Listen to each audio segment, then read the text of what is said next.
el límite, Sí. con el límite, porque a él lo han suspendido después de aquel partido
Buenas tardes a todos.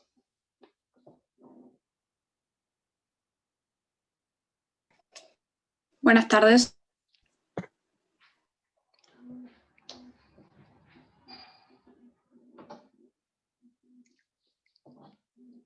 Bueno, esperamos un minutito para que sea la hora, ¿no? Faltan 2 o 3 minutitos. No sé quién está compartiendo pantalla. Ana, me parece que está compartiendo pantalla, ¿puede ser?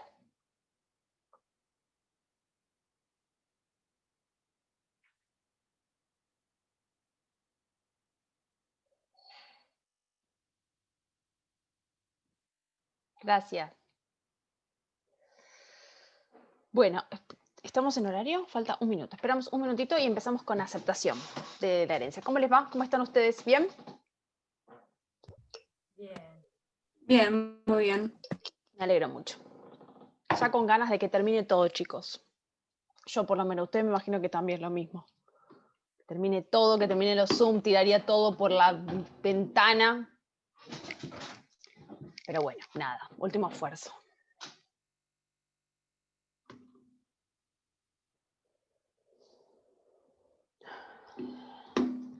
Bueno, si a ustedes les parece, vamos a empezar con un tema que no entiendo por qué, nunca lo entendí, por qué en el programa está tan atrás, que es aceptación y renuncia a la herencia. En realidad, renuncia no, nulidad me toca dar a mí. Aceptación y nulidad. Bueno, ¿por qué digo esto? Porque siempre me planteo, digo, tendría que ser como la primera clase, la aceptación y de la herencia, pero no, está como atrás. Y creo que podría permitir entender algunas cuestiones, porque si estuviéramos en clases haríamos una línea de tiempo, lo cual no podemos hacer aquí, pero sí se las grafiqué como pude en el Power, la línea de tiempo, que es la que hubiera hecho en el pizarrón, para que entiendan que estamos hablando de justamente eso, de la aceptación y desde cuándo se puede aceptar y hasta cuándo se puede ejercer este derecho de opción. Entonces, ahora lo vamos a tratar de interpretar entre todos, ¿sí? Empiezo a compartir mi pantalla, así les muestro el Power. Bueno, y voy a empezar con algún concepto básico. Desde el principio. Voy a achicar acá las caras que veo, así se me... Ahí estamos. Perfecto. Así no veo... Ahí estamos. Así puedo leer bien el Power. Bueno. Les pido por favor que cualquier pregunta que tengan me interrumpen y lo conversamos, ¿sí? Para que entendamos de qué estamos hablando, aclaro 2 conceptos básicos y fundamentales. ¿Qué es sucesor a título universal y qué es sucesor a título singular? Si recibe todo o una parte alícuota del patrimonio del causante, estamos hablando de un sucesor universal. En cambio, si recibe un bien en particular o derechos en particular, estamos hablando de sucesores a título singular. ¿Cuándo se produce la apertura de la sucesión? Y aquí estamos hablando de la sucesión no como proceso jurídico, como expediente, papel, que ya no es más papel, digital ahora, sino que estamos hablando como situación jurídica, ¿sí? Y un hecho que es un hecho biológico, fáctico, como es la muerte de una persona, tiene consecuencias jurídicas y todas se suceden en un mismo momento histórico y parte de una concepción que tenía Vélez Arfiel en el redactor original del código en relación a que no existan conjuntos de bienes sin titular, conjunto de bienes vacantes. Entonces, dice el artículo 2277, apertura de la sucesión. La muerte real o presunta de una persona causa la apertura de la sucesión y la transmisión de su herencia a las personas llamadas a sucederle, por el testamento o por la ley. Si el testamento dispone solo parcialmente de los bienes, el resto de la herencia se defiere por la ley. La herencia comprende todos los derechos y obligaciones del causante que no se extinguen por su fallecimiento.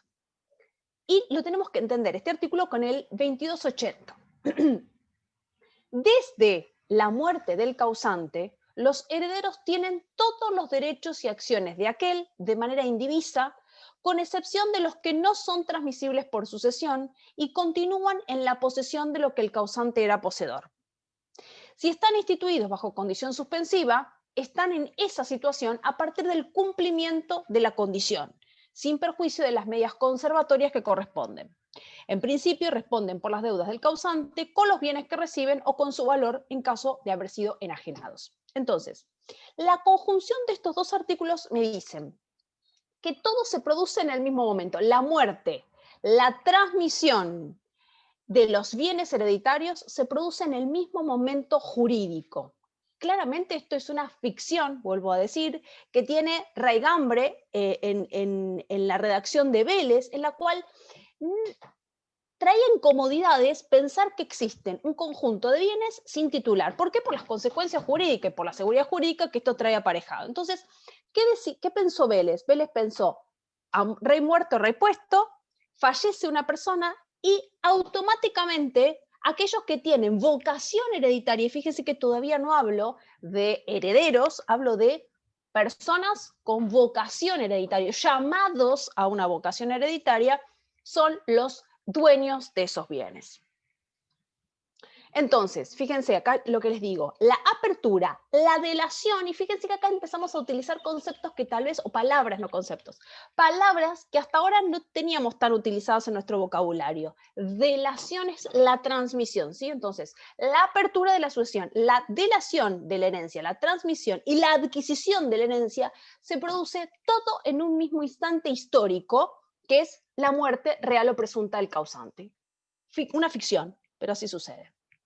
Entonces le pongo, la apertura de la sucesión, la delación y la adquisición son los elementos de la transmisión hereditaria y se producen en el mismo momento, que es el de la muerte del causante o el de su muerte presunta, circunstancia que implica el inicio y la culminación de la transmisión mortis causa de la herencia. Fíjense que hablo de muerte presunta también. Fíjense, recuerden el hecho tan trágico del Ara San Juan, en el cual, bueno, ahí tenemos un caso de muerte presunta, ¿sí? Hay cada familiar tuvo que iniciar, cada heredero tuvo que iniciar un expediente de presunción de fallecimiento, de determinación de presunción de fallecimiento, y eso genera los derechos hereditarios. Entonces, la muerte real o presunta. Entonces, la muerte, la apertura, la delación y la adquisición, la transmisión y la adquisición, todo se produce en el mismo momento y eso es causal de llamamiento hereditario. ¿A quién? A los llamados. Fíjense que parece Jessica Yolanda, no toco llamados, los llamados a una vocación hereditaria. Los llamados a una vocación hereditaria son aquellos que son los herederos forzosos, o no forzosos, pero herederos, de los cuales estuvimos hablando en las clases anteriores. Todos ellos son llamados a una vocación hereditaria. ¿Deben aceptar? ¿Son necesariamente herederos? No. Ahora vamos a ver que tienen la posibilidad de aceptar o no aceptar, renunciar a la vocación hereditaria. Entonces, ¿qué es la delación? La delación es el derecho que tiene el llamado, fíjense que no hablo de heredero, porque para hablar de heredero, técnicamente hablando, tiene que haber un aceptante. Y yo hasta aquí no tengo un aceptante. Tengo una persona que falleció, una persona que murió, y tengo personas que son llamadas por la sucesión a heredar. Pero no tengo técnicamente herederos. Tengo llamados. ¿Llamados a qué? A una vocación hereditaria. Entonces, ¿qué es la delación? Es el derecho que tiene el llamado de la ley o del testador que hace suya la herencia y corresponde a los sujetos con vocación sucesoria. Se actualiza en el momento de la muerte del decuyus, es decir, del causante, en cabeza de los sucesibles, es decir, aquellos sujetos que la ley o el testador designan herederos de la persona muerta en un caso fundado en el afecto presunto del causante, defiriendo la herencia en sus descendientes, ascendientes, cónyuges y colaterales o en quien el testador designe en su testamento. Entonces, ¿qué es esto tan técnico que les he puesto acá? Esto que les estoy diciendo. Por la muerte real o presunta de una persona, se produce la apertura de la sucesión, la transmisión y la adquisición de los bienes. ¿Y quiénes los van a adquirir? Los llamados a una vocación hereditaria. ¿Y quiénes son los llamados a una vocación hereditaria? Los herederos, los eventuales herederos, que la ley considera, en virtud de una cuestión de afecto, por eso hablamos de los descendientes, ascendientes, cónyuge y colaterales, los cuales se presume que son las personas queridas por el causante, o aquellos a los cuales el causante hubiese instituido herederos en un testamento. Ellos son los llamados. Ahora bien, ¿el llamado debe aceptar necesariamente? Claramente que no, nadie me puede obligar a hacer cosas que no quiero hacer. Entonces, ¿qué tiene el llamado a una vocación hereditaria? Tiene lo que se llama ius delationis o derecho de opción, derecho a optar. ¿A optar entre qué? Entre aceptar o renunciar a la vocación hereditaria. Pero yo me planteo, ¿puedo decir que sí? ¿Puedo decir que no? ¿O qué puede pasar también? ¿Qué me puedo mantener? También va a haber una tercera opción que es el silencio. El llamado puede mantenerse en silencio. Y ahora vamos a ver cómo lo interpretamos esto. Entonces, se muere una persona, esa persona tenía bienes, esos bienes se transmiten a los llamados a una vocación hereditaria. Los llamados a una vocación hereditaria tienen la posibilidad de optar entre aceptar o renunciar. Entonces, ¿qué es el derecho de opción? Es el derecho de hacer suya la herencia de un modo efectivo y actual por la aceptación o de rechazar la herencia y tornarse en extraño a la misma como si nunca hubiese sido llamado. Dice el artículo 2301, ¿y por qué se los pongo? Porque dice como si nunca hubiese sido llamado. Fíjese lo que dice el 2301. El heredero renunciante es considerado como si nunca hubiese sido llamado a la herencia, sin perjuicio de la apertura del derecho de representación en los casos en que por este código tiene lugar. Entonces, el que renuncia nunca fue heredero, se lo tiene como que nunca hubiese sido heredero, sin perjuicio del derecho de representación de los descendientes. Entonces, derecho de opción, persona, gráfico acá, persona pensando, ¿qué hago? ¿Opto por sí, por no, soy aceptante, soy renunciante?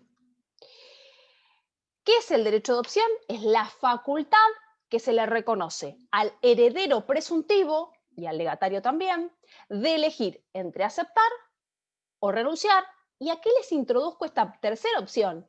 Me puedo mantener en silencio al llamamiento que la ley o el testador le dirige como, con respecto a una herencia determinada. Entonces, ¿entre qué tiene que aceptar? Entre aceptar o renunciar. El ejercicio del derecho de opción entre aceptar o renunciar a la herencia abierta implica la libertad de apartarse o de consolidar su posesión en la herencia como una unidad dentro del plazo que el derecho le reconoce para elegir. Ahora vamos a ver cuál es ese plazo. Y también tengo que tener en cuenta algo, que yo tengo que aceptar o renunciar por el todo. Dice el 2287. Todo heredero puede aceptar la herencia que le es deferida o renunciarla, pero no puede hacerlo por una parte de la herencia y renunciar al resto. Es decir, no me puedo quedar con lo que me conviene y con lo que no me conviene no. Es el todo o nada. La aceptación parcial implica la del todo. La aceptación bajo modalidades se tienen por no escritas esas modalidades, ¿sí? Por no hechas. Ahora bien, yo hablaba de que el llamado a una vocación hereditaria tiene la posibilidad de optar. Perfecto. ¿Tengo la posibilidad de perder ese derecho de optar entre aceptar o renunciar y ser considerado aceptante? Sí, claro. Cuando hago actos deshonestos o hago actos en los cuales tienen algún tipo de ardid.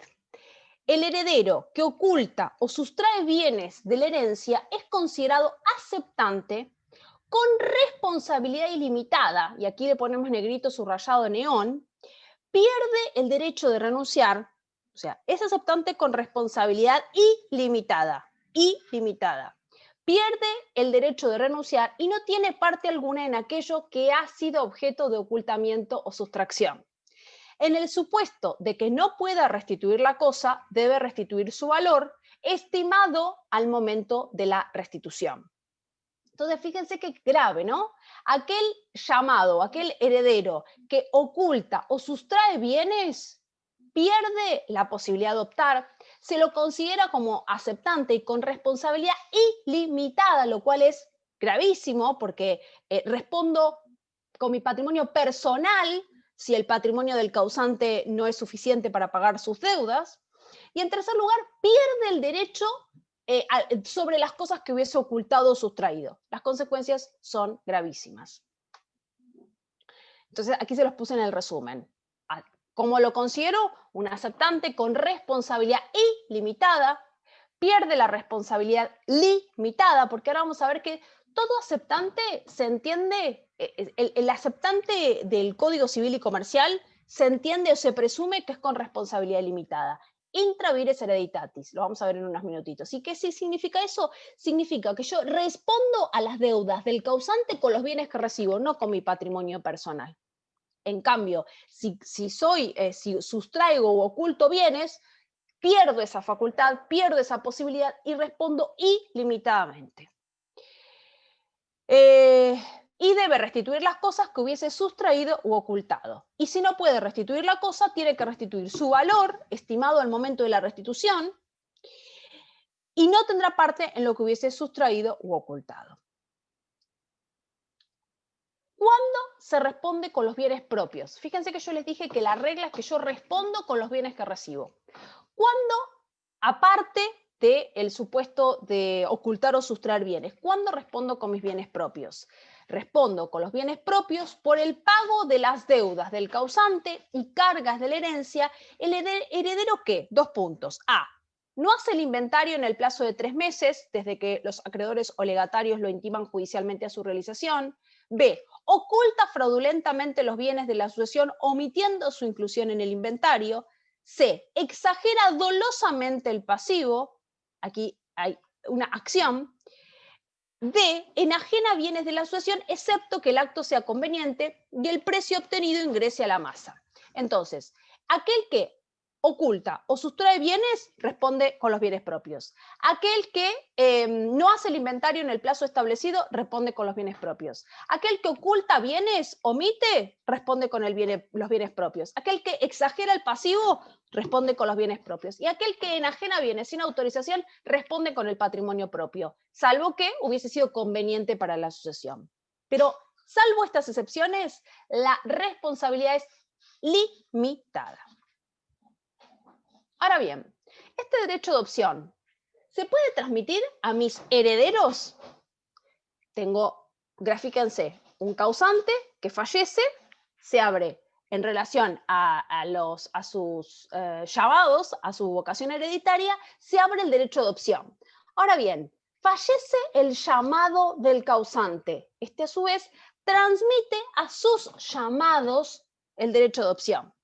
Ahora bien, los llamados del llamado, a ver si se entiende así, faltaría el pizarrón, los llamados del llamado tienen la posibilidad de ejercer el derecho de opción también, claramente.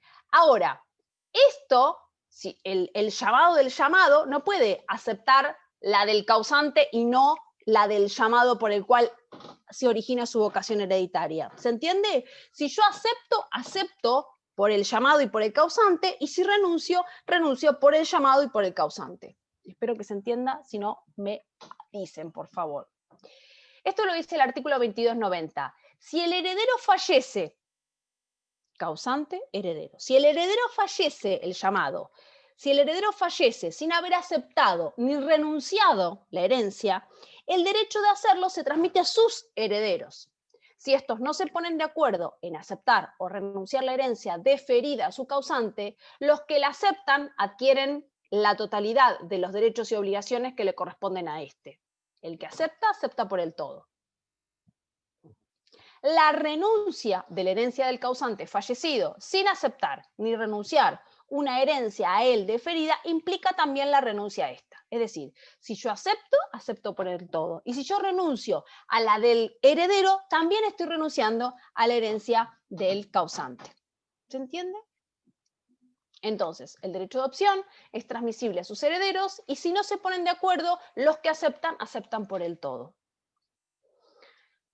Los herederos de quien falleció sin haberse expedido tienen a su vez derecho de elegir entre aceptar o repudiar tal llamamiento. Se obliga al sucesible de quien transmitió el derecho de opción sin ejercer a aceptar su herencia, pues en caso contrario, la renuncia que hiciera del segundo llamamiento implica la renuncia del primero. ¿Sí? Todo esto es una explicación de lo que les he estado diciendo hasta ahora.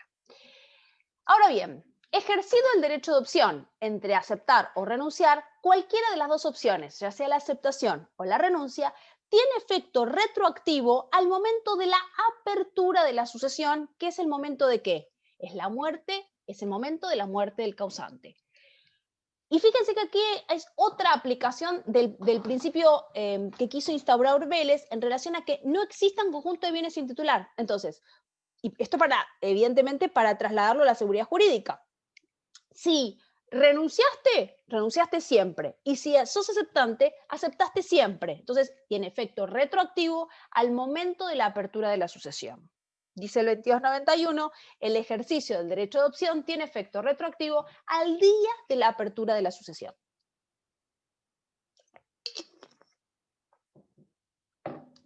Ahora bien, este derecho de opción, ¿desde cuándo lo puedo ejercer? ¿Yo puedo en vida del causante ejercer el derecho de opción? Por ejemplo, me peleo con mi papá y le digo, ¿sabes qué? Renuncio a tu herencia, no quiero nada tuyo, nada, nada, nada. ¿Esa renuncia anticipada antes de la muerte del causante tiene validez? No. La aceptación o la renuncia solo se puede realizar a partir de la apertura de la sucesión. O sea, toda manifestación anterior a la muerte del causante no tiene valor alguno. ¿Sí? Dice entonces el 2286. Las herencias futuras no pueden ser aceptadas ni renunciadas. ¿Sí? Fíjense, razones morales y éticas hacen a la razón de ser, de por qué no puedo aceptar o renunciar con anticipación a ello. Ustedes me preguntarán, ¿hay algunos supuestos dudosos en el Código Civil? Y sí, como por ejemplo, ¿cuáles? Por ejemplo, los pactos sobre herencias futuras. Fíjense qué dice el 2411. La persona que tiene descendientes puede hacer la partición de sus bienes entre ellos por donación o testamento. Entonces, si yo estoy haciendo la repartija de los bienes, es que estoy en vida, el causante antes de fallecer, reparte en vida sus bienes a través de la donación o del testamento. Vamos a ver, creo que es conmigo, la próxima clase o la otra, partición por ascendiente. Es decir, el ascendiente puede donar, puede disponer en vida de sus bienes y puede donar o puede hacer un testamento y disponer de esos bienes. Si yo estoy haciendo una donación, la tengo que aceptar.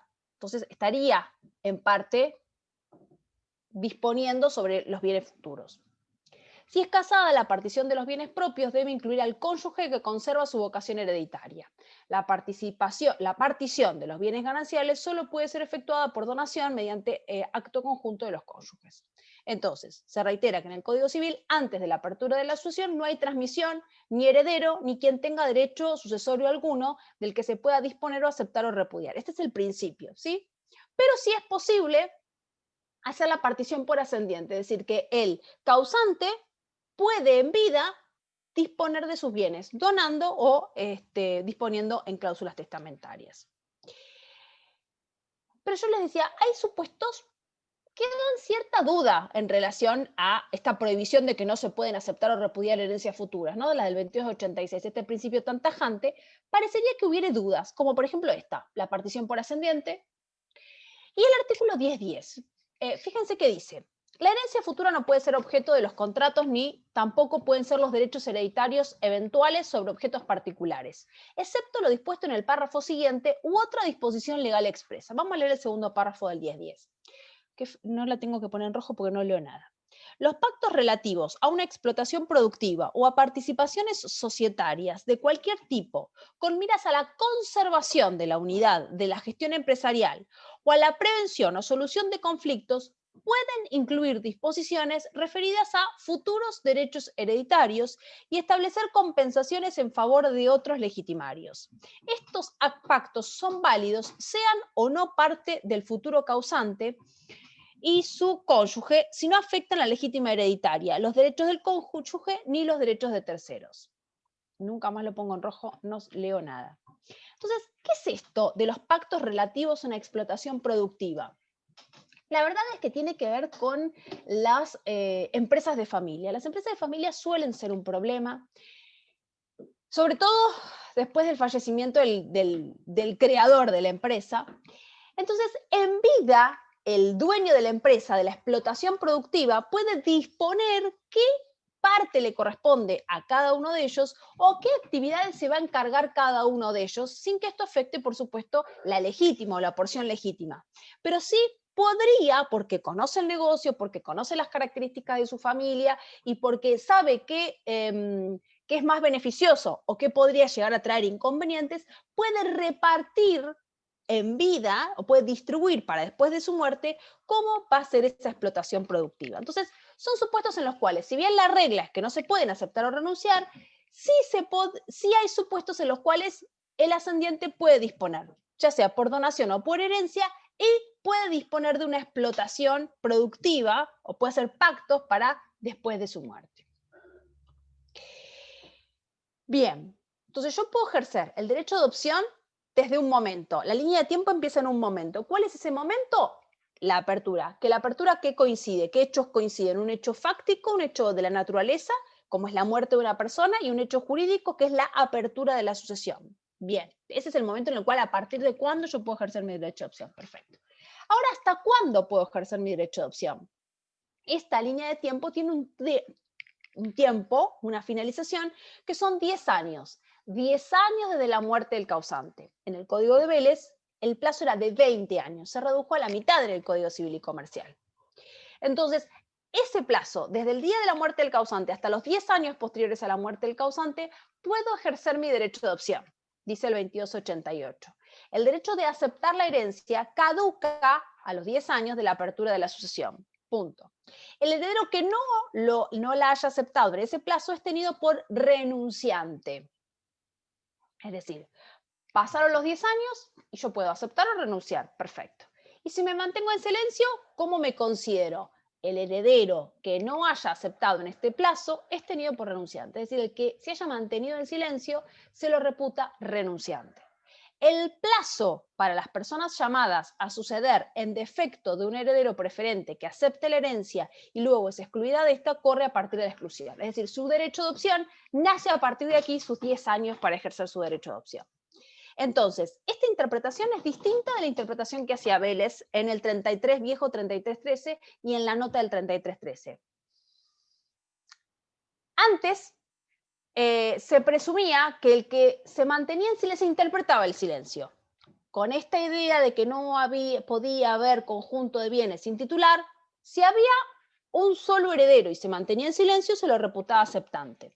Ahora bien, si había varios herederos y uno solo aceptaba, este era aceptante por el todo y los que se mantenían en silencio se los reputaba renunciantes. ¿Sí? Esta es una interpretación que había hecho Vélez, que había que leerlo de la nota del 3313, vuelvo a insistir.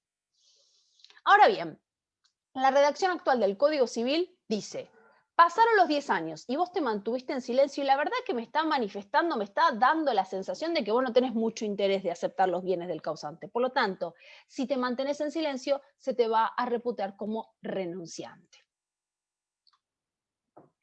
¿Qué situación tiene el sucesible si luego de transcurrido el término de caducidad no ha ejercido su derecho de adopción?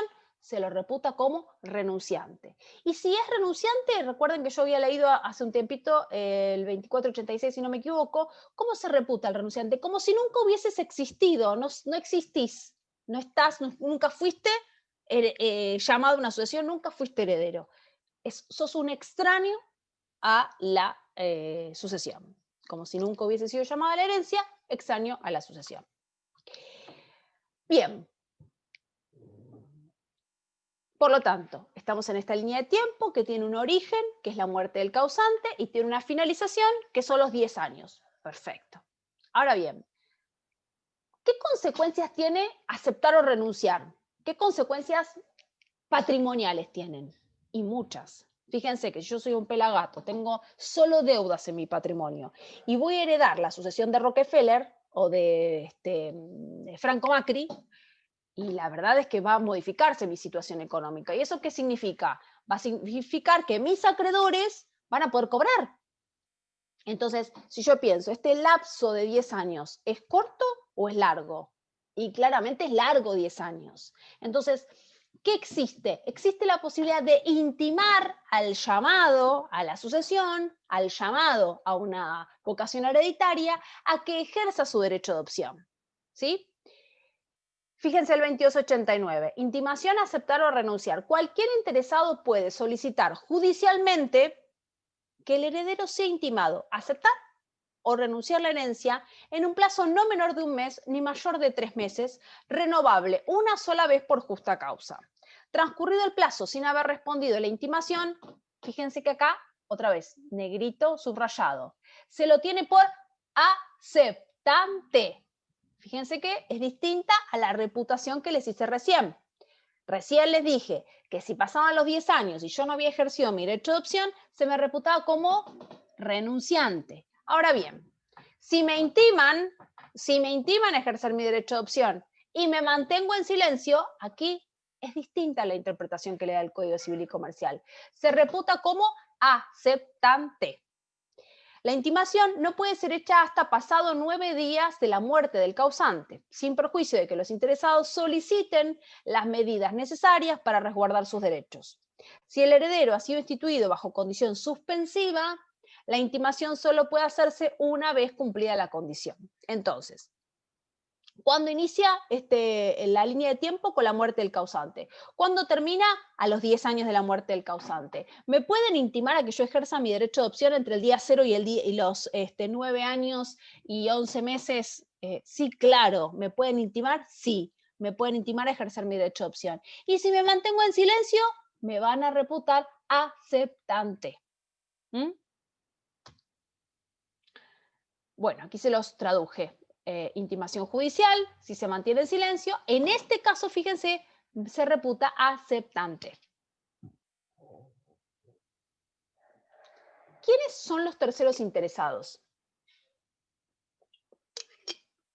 ¿Quién me puede intimar a ejercer mi derecho de opción? En primer lugar, los acreedores de la sucesión. ¿Por qué? Porque al tener herederos que ya son titulares de los bienes del causante, pueden cobrar. Entonces, los primeros interesados son los acreedores de la sucesión. Perfecto, los acreedores del muerto. En segundo lugar, me pueden intimar los coherederos. ¿Y por qué son interesados los coherederos? Porque tienen derecho a crecer, a tomar mi parte, a sumar. Si yo renuncio, esa parte se va a repartir, la que queda vacante, se va a repartir entre el resto de los coherederos. Los legatarios también son interesados. ¿Por qué? Porque a partir de que se reparte la porción disponible, bueno, van a cobrar los legados. Y por último, los acreedores del llamado a la sucesión. Esto que estoy diciendo, yo Pelagato voy a heredar la fortuna de Rockefeller. Fantástico, entonces mis herederos, mis acreedores, van a estar muy necesitados de que yo ejerza mi derecho de opción. ¿Para qué? Para cobrarse. ¿Y desde cuándo me pueden intimar a ejercer mi derecho de opción? ¿Desde el día de la muerte del causante? No. A partir de los 9 días de la muerte del causante, que se llama novenario o días de llanto y luto. Es parte de una tradición romana que se transmite hasta la actualidad, en el cual, bueno, es un respeto a los deudos, a que pasen su dolor, a que transiten esos días, corto, ¿no? Un duelo corto tienen que hacer, y al día 10º ya me pueden intimar a que ejerza mi derecho de opción. A ver, ¿me lo tienen que hacer en el día 10? Solamente, y si no pierdan la posibilidad de intimarme, no, error, no. Me pueden intimar a partir del día 9, cuando quieran, hasta los 9 años y 11 meses. Me pueden intimar, sí, claro, tienen esa posibilidad, pero no antes de los 9 días de la muerte del causante. Una vez que se ejerce el derecho de opción, ya sea la aceptación o ya sea la renuncia, ese acto jurídico tiene efecto retroactivo al momento de la apertura de la sucesión. Vuelvo a reiterar este concepto, ¿por qué? Porque Vélez no quería, por la inseguridad jurídica que esto traía aparejado, que exista conjunto de bienes sin titular. Por eso, todo acto jurídico, ya sea aceptación o renuncia, tiene efecto retroactivo al momento de la apertura de la sucesión. Bueno, y aquí les puse que si se guarda silencio cuando me intiman ejercer mi derecho de opción, bueno, es considerado aceptante de la apertura. Aquí les traduje la línea de tiempo que les hubiera hecho en el pizarrón. Es esta la línea de tiempo. Fíjense que se origina en un hecho que es un hecho fáctico, un hecho de la naturaleza, como es la muerte de una persona, la muerte, la apertura y la transmisión es causal de llamamiento hereditario. Pasados 9 días de llanto y luto, ¿me pueden intimar en cualquier momento? Sí, perfecto. Esa intimación, ¿qué plazo tiene? De 1 a 3 meses, renovable por una sola vez, por razones justificadas. Y a partir de ahí tendré un aceptante o un renunciante. Si me mantengo en silencio en esta instancia, bueno, si me mantengo en silencio voy a ser reputado aceptante. ¿Cuál es el lapso final? 10 años. ¿Y qué pasa si a los 10 años me mantengo en silencio? Soy considerado renunciante. Aquí les hice un pequeño resumen. Bien, vamos a hablar de la aceptación ahora propiamente dicho. ¿Qué es la aceptación? La aceptación de la herencia es un acto jurídico. Es un acto jurídico entre vivos, unilateral, no sujeto a modalidades, mediante el cual la persona llamada por la ley o el testador manifiesta su decisión de tomar la herencia y de consolidar su situación de heredero y asumir los derechos y las obligaciones inherentes a esa condición. Entonces, en primer lugar, tenemos que decir que es voluntaria, nadie me puede obligar. Y aquí tengo que plantear una excepción. La excepción es la que establece el 2295. Si yo oculto o sustraigo bienes, ¿qué dije hace un ratito? Voy a ser considerado aceptante y además de aceptante, con responsabilidad ilimitada. O sea, pierdo el derecho de optar y además voy a ser considerado aceptante con responsabilidad ilimitada. Entonces, es voluntaria, es unilateral, es decir, es un acto jurídico unilateral, no requiere de otra voluntad para consolidarse o para conformarse. Es lisa y llano, es decir, no puede estar sujeto a ningún tipo de modalidades. Es indivisible, ¿por qué? Yo no puedo aceptar por un pedazo y renunciar por un pedazo. Acepto por el todo o renuncio por el todo. Si la aceptación es parcial, se tiene por no escrita, y si la aceptación, si la aceptación es parcial, se tiene por el todo, y si está sujeto a algún tipo de modalidad, se la tiene por no escrita. Es irrevocable. Es decir, a partir de que yo soy aceptante, no puedo arrepentirme y después ser renunciante. Es irrevocable. Y además, ese acto jurídico unilateral, sin sujeto a ningún tipo de modalidad, además tiene efecto retroactivo al momento de la apertura de la sucesión. Y además, como final, no se presume, es decir, no se presume que es aceptante, ¿sí? Profesora. Sí, escucho. ¿Podría ir un poquito más despacio? Porque esta última parte va como más rápido. Te aclaré. No, esta última parte en realidad me perdí. Espérate que no te escucho. Espérate que voy a dejar de compartir. Espera que tengo medio bajo el volumen mío. Hago un resumen así medio volador como me gusta hacer a mí, a ver si les quedaron básicamente los conceptos claros. En primer lugar, tengo que hablar de que estoy en una línea de tiempo. Imagínense una línea de tiempo en la cual se inicia con la apertura de la sucesión. ¿Y cuándo se produce la apertura de la sucesión? Cuando se muere el causante. Entonces, un hecho de la biología, como es la muerte del causante, produce la apertura de la sucesión. Entonces, la muerte, la delación, es decir, la transmisión, y la adquisición se produce todo en un mismo momento, que es la muerte del causante. ¿Es una ficción? Claramente es una ficción, porque no pasa todo en el mismo momento. Pero Vélez, y esta decisión jurídica de Vélez se transmite al Código Civil y Comercial actual, es para evitar la inseguridad jurídica que puede traer aparejada el conjunto de bienes sin titular. Entonces, todo se transmite en un mismo momento. Y ese carácter de heredero, ¿es obligatorio? No, claramente yo puedo aceptar o puedo renunciar a la herencia, y eso se llama ius delationis o derecho de opción. ¿Entre qué tengo derecho a optar?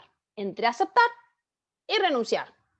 Y también yo les decía que puede haber una tercera línea, que es el silencio. O sea, yo puedo aceptar, o puedo renunciar, o puedo mantenerme en silencio. Y ese silencio se interpreta. ¿Cuál es el lapso para ejercer mi derecho de opción? La finalización de la línea de tiempo son los 10 años. Los 10 años que se redujeron, porque en el Código de Vélez eran 20, se redujeron a 10, a la mitad. Y si yo llego a los 10 años y me sigo manteniendo en silencio, ¿cómo se reputa? como renunciante. Y fíjense que se los puse en la línea de tiempo para que les quede claro. Ahora bien, por lógica, esos 10 años es muy largo, es un periodo de tiempo muy largo. Entonces, ¿por qué es muy largo? Y porque ser heredero implica, además de adquirir el título de heredero, generalmente adquiero bienes. Entonces, si adquiero bienes, ¿qué significa? Que mi patrimonio se va a aumentar.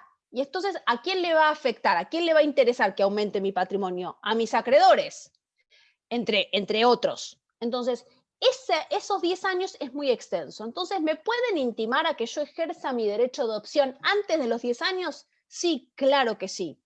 ¿Y desde cuándo me pueden intimar?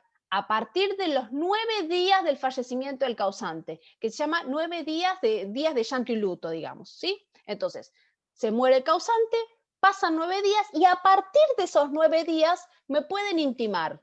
¿Para qué? Para que ejerza mi derecho de opción, de aceptar o de renunciar. Pero también, ¿qué puede pasar? La tercera opción, que es el silencio, me puedo mantener en silencio. Y aquí el silencio, ¿cómo se interpreta? Como como aceptante. Estamos como aceptante.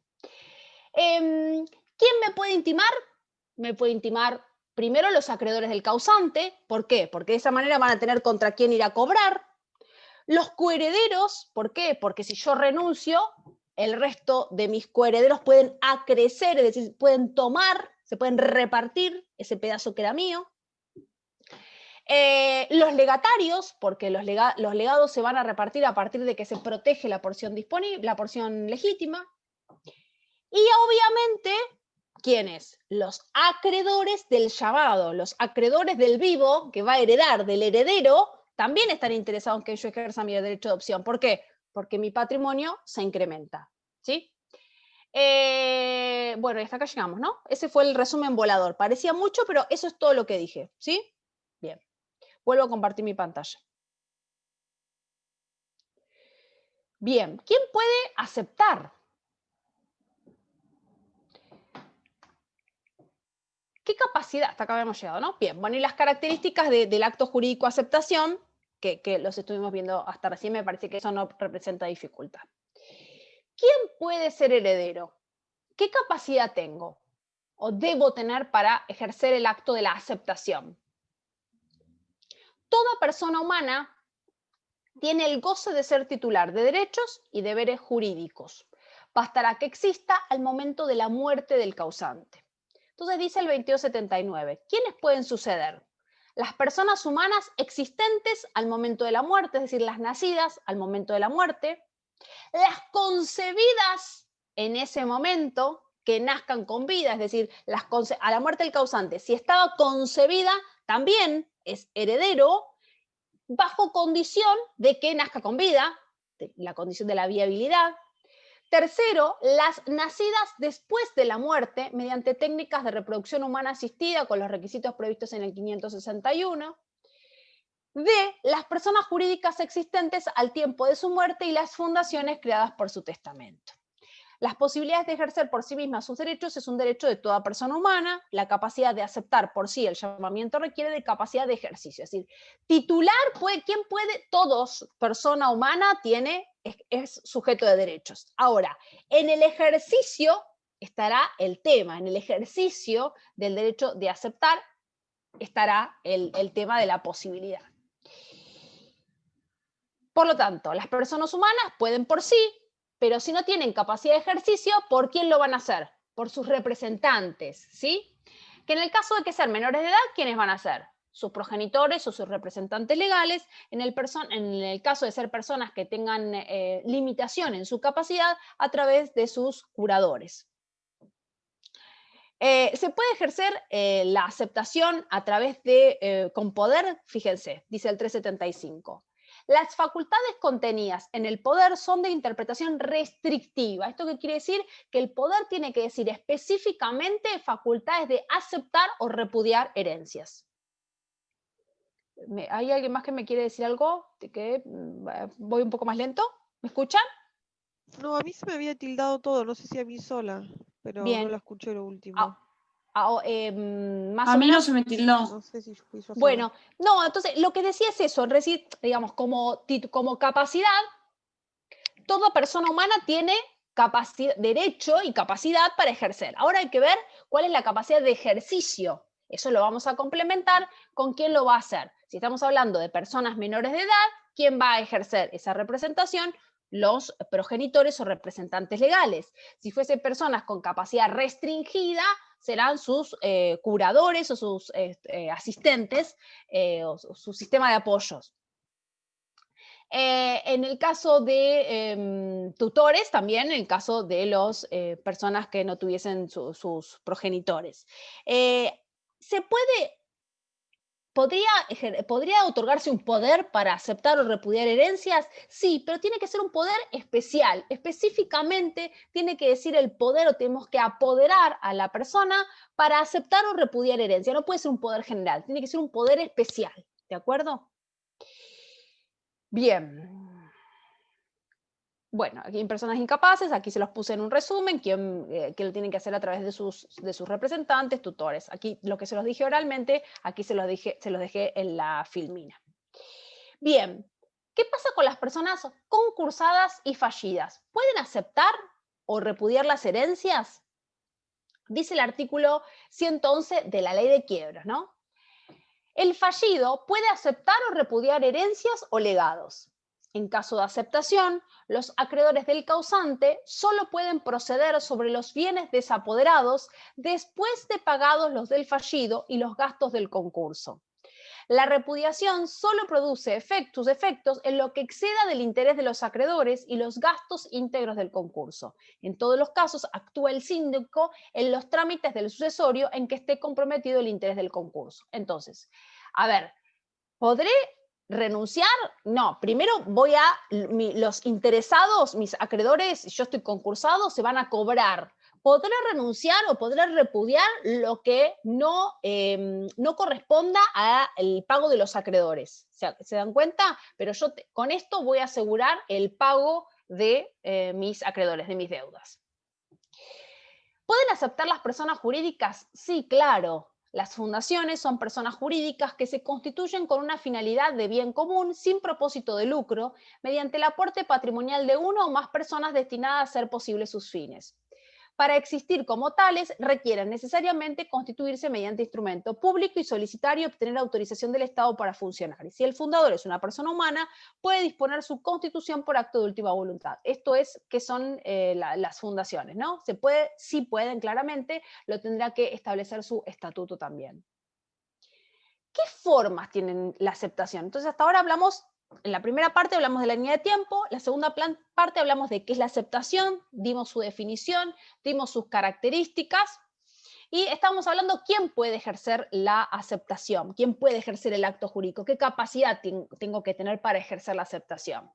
Ahora bien, vamos a hablar de las formas de la aceptación. Puede ser expresa o tácito. Expreso o tácita la aceptación. Dice el artículo 2293. La aceptación de la herencia puede ser expresa o tácita.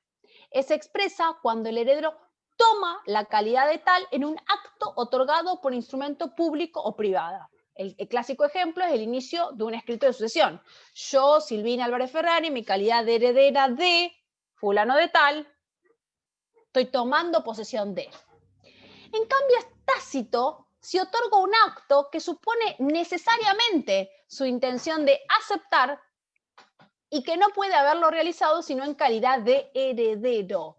Y ahora vamos a ver que hay una enumeración de un montón de actos que implican aceptación tácita. Por ejemplo, si yo firmo un contrato de venta de un campo y claramente estoy tomando mi calidad, pues yo estaría vendiendo cosa ajena. ¿Se entiende? O locando, por ejemplo, lo estoy haciendo en una calidad indiscutible, que es la de adquirente, o dueño, mejor dicho. Entonces, ¿qué es la aceptación expresa? Implica la toma de la calidad de heredero en forma escrita. Tiene lugar mediante instrumento público o particular, firmado o no firmado, en cualquier tipo de soporte, siempre que de su contenido sea representado en texto inteligible, aunque su lectura exija medios técnicos. Es expresa cuando el heredero toma la calidad de tal en un acto otorgado en instrumento público o privado. Es un acto jurídico, acto voluntario, lícito, que tiene por fin inmediato la adquisición, modificación o extinción de relaciones o situaciones jurídicas.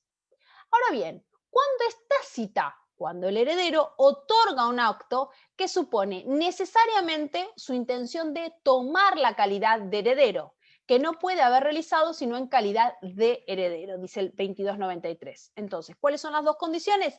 Que el heredero presuntivo haya ejecutado un acto que suponga su intención de aceptar. B, que el otorgante del acto no haya tenido derecho de llevarlo a cabo en otra calidad que en la de heredero. Por ejemplo, de gestor de negocios o de los meros actos de conservación, por ejemplo, no es un ejemplo de aceptación tácita. Yo estoy conservando, estoy cuidando para que no desaparezca. Ahora vamos a ver ejemplos, ¿sí? El Código Civil enumera en forma enumerativa, que redundante me quedo aquí, en el artículo 2294, conductas que dan cuenta de la intención de aceptar. Fíjense. 2294. Actos que implican aceptación. Implican aceptación de la herencia, 2 puntos. A. La iniciación del juicio sucesorio del causante o la presentación en un juicio en el cual se pretende la calidad de heredero o derechos derivados de tal calidad. Este es un supuesto de aceptación expresa. B. La disposición a título oneroso o gratuito de un bien o el ejercicio de actos posesorios sobre él. Este es un ejemplo de aceptación expresa. C. La ocupación o habitación de inmuebles de los que el causante era dueño o condómino después de transcurrido un año del deceso. Me quedo. Es una forma de aceptación tácita. D. El hecho de no oponer la falta de aceptación de la herencia en caso de haber sido demandado en calidad de heredero. No digo nada, por lo tanto estoy consintiendo, por lo tanto es un supuesto de aceptación tácita. E. La cesión de los derechos hereditarios, sea a título oneroso o gratuito. Es un ejemplo de aceptación expresa. Estoy cediendo, si yo estoy haciendo un acto específico que está dando cuenta de mi título de heredero. F. La renuncia de la herencia en favor de alguno o algunos de sus herederos, aunque sea gratuita. Es un acto que está implicando que yo acepté y después voy a renunciar. G. La renuncia de la herencia en favor de alguno o algunos de sus herederos, aunque sea gratuita. Esto es el supuesto específico de la aceptación de la calidad de heredero. G. La renuncia de la herencia por un precio, aunque sea en favor de todos los coherederos. También implica un supuesto de aceptación. Actos en procesos judiciales. Aquí les hago una enumeración. ¿Cuáles son supuestos de actos de aceptación en procesos judiciales? La iniciación del juicio sucesorio, la presentación en juicio de petición de herencia o derechos derivados de tal calidad, la no oposición de falta de aceptación, es decir, son todos supuestos de aceptación. ¿Y cuáles son actos extrajudiciales? En los cuales implican mi calidad de aceptante de disposición, de cesión o de constitución de derechos reales.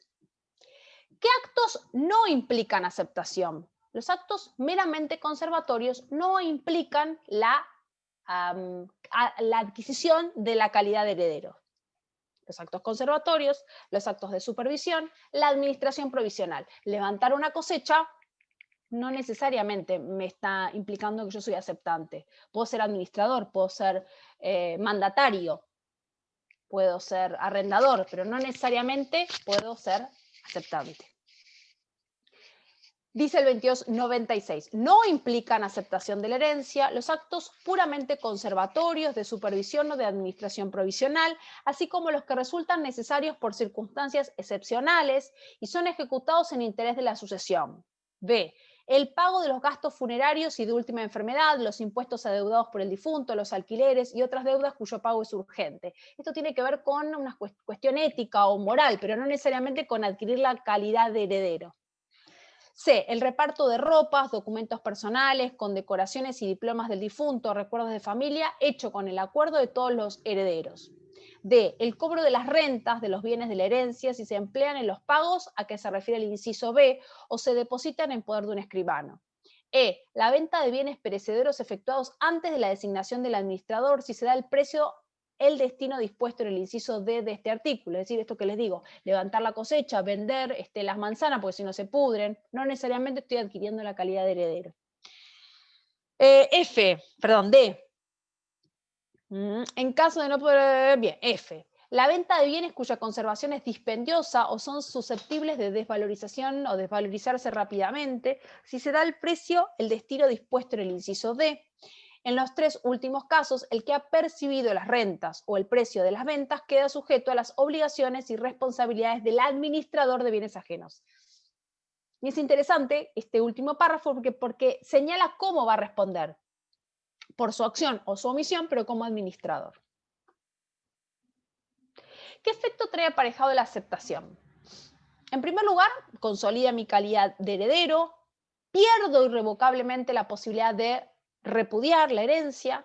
En caso de ser más de un heredero, se consolida su participación en la comunidad hereditaria hasta la definitiva participación, hasta que se materialice su derecho, es decir, adquiero mi porcentaje, mi 33, por decir algo, mi 33% de todo, hasta que adquiera en el momento de la partición la materialidad, que es el 33%, y capaz que es una casa, punto, o un auto. En caso de que fuera heredero condicional, instituido bajo condición suspensiva, adquiere la calidad de heredero a partir del cumplimiento de la condición. En caso de que fuera heredero condicional instituido bajo condición resolutoria, debe asegurar el derecho de quienes lo sustituyan al cumplirse la condición. ¿Qué más puede hacer? Puede usar la cosa. ¿Por qué? Porque recuerden que vuelvo a decir lo mismo. Yo tengo el 33% de todo. Entonces voy a poder usar la casa, voy a poder usar el auto, voy a poder disponer de las acciones. Tengo el 33% del todo, de una cosa indivisa, porque estoy hablando de una comunidad de bienes. Yo todavía no sé materialmente qué es lo que a mí me corresponde. Por eso puedo usar la cosa, toda la cosa estamos hablando como sucesión, porque no soy dueño de algo en particular, soy dueño de todo en general. Puede administrar la sucesión, puede representar a los ausentes, puede solicitar medidas urgentes y responde por las deudas de la sucesión con los bienes o valores recibidos. Con respecto a los acreedores de la sucesión, los acreedores pueden ejercer respecto de las acciones por el cobro de créditos, pueden interponer al heredero, le pueden interponer acción para el cobro de sus créditos, los legatarios pueden reclamar sus legados, pueden promover acciones de nulidad de renuncia y solicitar la imposición de la calidad de sucesible al sucesible cuando ocultare bienes. Están facultados para cobrar sus acreencias sobre los propios bienes del heredero aceptante y cuando hubiese ocultado fraudulentamente los bienes omitiendo su inclusión en el inventario, cuando hubiese exagerado dolosamente el pasivo, cuando hubiese enajenado bienes de la sucesión. Es decir, los acreedores pueden en relación a los herederos, pueden exigir sus créditos, los legatarios pueden exigir que se les pague y además pueden exigir la nulidad de la renuncia y la imposición de la calidad de sucesible cuando hubiese ocultado bienes fraudulentamente, cuando hubiese exagerado el pasivo, cuando no hubiese hecho el inventario, etcétera, etcétera. Es decir, a partir de mi calidad de heredero, yo adquiero derechos, que es la filmina anterior, y los terceros también tienen derecho a exigirme determinadas cuestiones. ¿Cuáles son los efectos respecto de los acreedores del aceptante? Acreedores del aceptante. Fíjense de quién estoy hablando acá. Estoy hablando de otro acreedor. Acá tenemos los acreedores del causante, que son los acreedores del muerto. Y estos son los acreedores del aceptante, los acreedores del vivito, ¿sí? Entonces, los acreedores del causante, bueno, recién lo dije, pueden exigir, pueden cobrar sus créditos, pueden, etcétera, etcétera.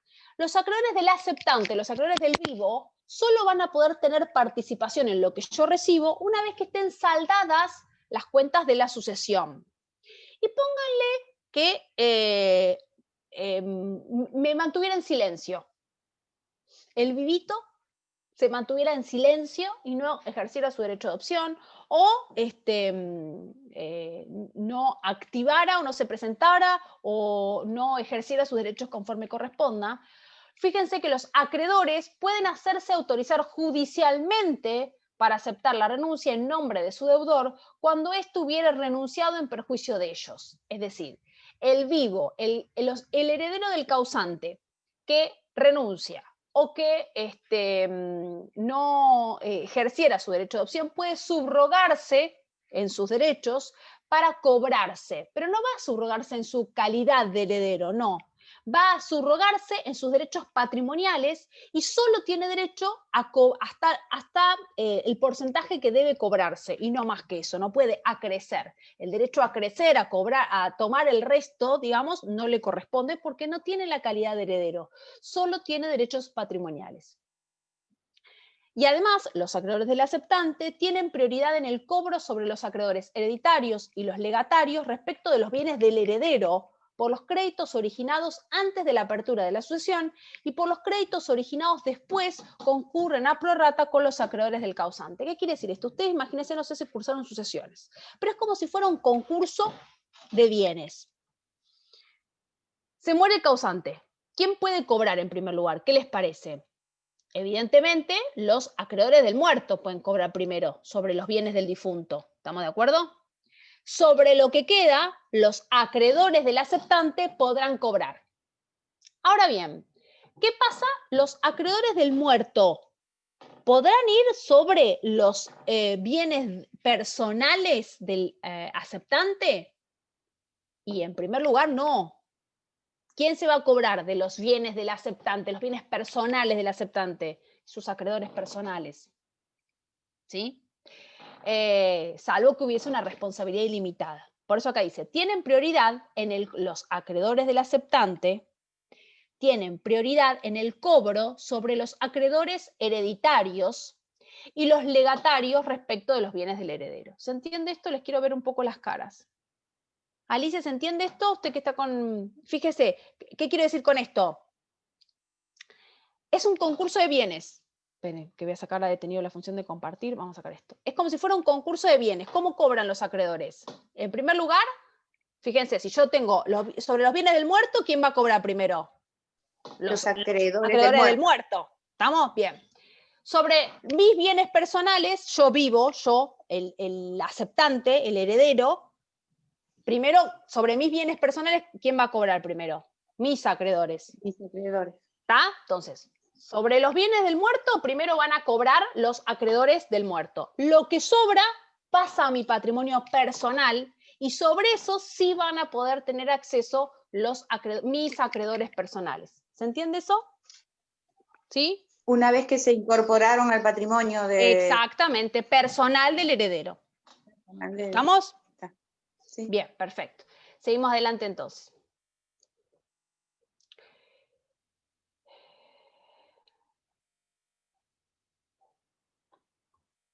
Bueno, acá les hice un cuadro resumen de todo, ¿sí? Formas de la aceptación de la herencia, fíjense, van al artículo 2293. ¿Cómo puede ser? Puede ser expresa o tácita. Expresa, la aceptación, ¿no? Resulta de actos jurídicos escritos que contienen la voluntad de aceptar del heredero. ¿Cómo puedo expresarlo? En instrumento público o privado. La aceptación también puede ser tácita, aquellas conductas que implican mi deseo o mi intención de adquirir la calidad de heredero. Fíjense que pueden ser por actos jurídicos judiciales o extrajudiciales o por simple actos voluntarios lícitos. Ocupar un bien, por ejemplo. Y hay otros actos que no implican la aceptación tácita. Son actos conservatorios o de supervisión o de administración. Son actos jurídicos y simples actos voluntarios. Yo creo que con esto les va a quedar claro todo lo que vimos anteriormente.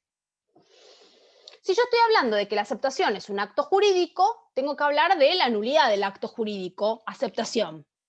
El Código Civil no dispone en particular sobre la nulidad de la aceptación, debiendo recurrirse a los principios generales de ineficacia de los actos jurídicos y de los simples actos lícitos.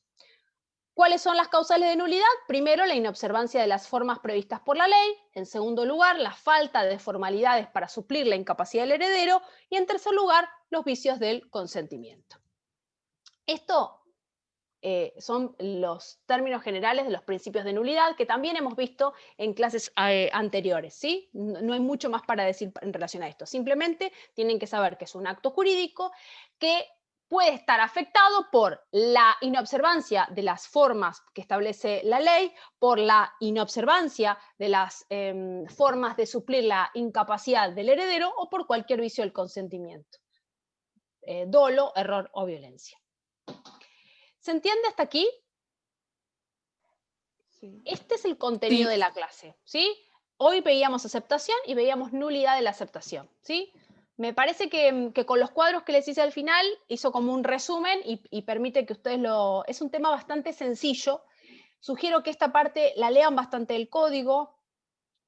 Suele preguntarse en preguntas de examen supuestos de aceptación, supuestos que implican aceptación o no aceptación, ¿sí? Para que ustedes tilden.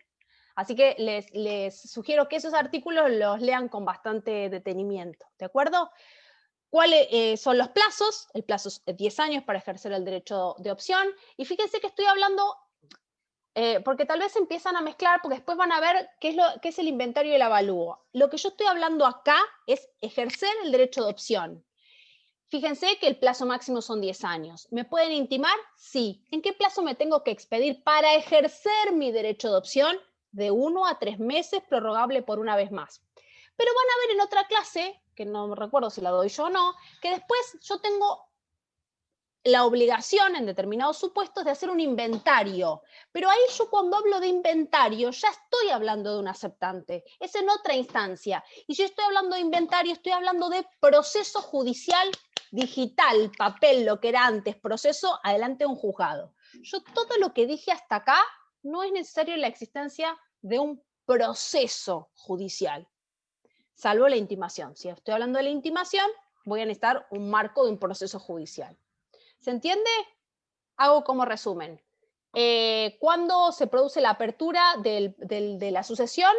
De la sucesión no como proceso judicial, sino como proceso jurídico, no jurisdiccional, con la muerte del causante.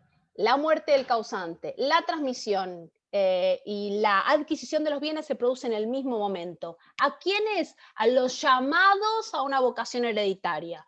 ¿Quiénes son? Aquellos los cuales la ley considera que el causante podría haber tenido afecto. ¿Quiénes son? Los descendientes, los ascendientes, cónyuges y colaterales, o en el caso de un testamento, institución de herederos, ¿sí? ¿Cuál es qué tiene el llamado a una vocación hereditaria? Tiene el derecho de optar, porque nadie me puede obligar a hacer cosas que yo no quiero hacer. Entonces voy a tener el derecho a aceptar o a renunciar. ¿O a qué? Mantenerme en silencio. Si me mantengo en silencio, ¿cómo se reputa a lo largo de los 10 años? Se me va a reputar como renunciante. Ahora bien, este plazo de 10 años es corto o largo. Largo. ¿Me pueden intimar a que yo ejerza mi derecho de opción? Sí. ¿Quién? Los acreedores del causante, los coherederos, los legatarios, mis acreedores personales, todos esos me pueden intimar, che, que sí, que sos, aceptante o renunciante. Perfecto. Una vez que me intiman, ¿cuál es el plazo para que yo me exprese? Entre 1 y 3 meses, prorrogable por una vez más. Bien, si acá me intiman, acepto o renuncio. Si me mantengo en silencio, ¿cómo se reputa en este caso? ¿Cómo? Mi perro. Aceptante. Como aceptante. Esperen que me agarren al perro, por favor. Agárrenme el perro. Como aceptante, ¿sí? Eso es todo lo que hay que saber. Con respecto a la aceptación, es un acto jurídico, por lo tanto, es un acto voluntario, lícito, no sujeto a modalidades, con efecto retroactivo al momento de la apertura de la sucesión, no sujeto a modalidades y no se presume, ¿sí? No me presumen aceptante, tengo que ejercer una aceptación expresa o tácita. El acto no tiene ningún tipo de formalidad, el acto aceptación. En cambio, el acto renuncia sí requiere una formalidad que es específica, es un acto formal. ¿Qué más para saber con respecto a esto? ¿Tengo que ser capaz? Sí. ¿Puedo suplir mi incapacidad de hecho? No de derecho, porque no la tengo, sino la de hecho, para través de mis representantes, por supuesto, que serán los progenitores, los representantes que sean tutores o los curadores, y se suplirá. planteé el caso específico del concursado, qué pasa, y de las personas jurídicas, de las fundaciones, si pueden aceptar, si claramente pueden aceptar, y como acto jurídico también es pasible de ser nulo. ¿Por qué? Porque es un acto jurídico. ¿Qué nulidades? Las nulidades del acto jurídico en general. Esa ha sido la clase del día de hoy. Espero que les haya sido sencilla. Ya les subo el Power y cualquier cuestión que tengan me avisan. ¿De acuerdo? Una pregunta. ¿Cómo no? Por favor. No termino de entender cuáles serían los supuestos de una no aceptación si es una cuestión patrimonial. ¿Por qué el código le da la posibilidad de aceptarlo? Porque yo puedo no aceptar, no ejercer, no querer ser heredero de. De esa manera no voy a adquirir los derechos patrimoniales. ¿Se entiende eso? Claro, pero es como que quiero perjudicar a mis acreedores. Claro, por eso el acreedor se puede suplir, se suple en mis derechos y adquiere la posibilidad de pagarse, de saldar sus deudas, pero no tiene derecho a crecer. Es decir, o sea, se cobra, le debo 10.000, se cobran los 10.000, lo que sobra no le pertenece, y además tampoco se puede subrogar en el título de heredero, solo los derechos patrimoniales. Sí, es para perjudicar, claramente, por eso se puede subrogar. Está bien, gracias. No, por favor. ¿Alguna otra pregunta? Muy bien, nos vemos entonces en la próxima clase. Un cariño para todos. Hasta luego. Buen viernes, que descansen. Hasta luego. Buen fin de semana. Gracias, igualmente. Igual para ustedes.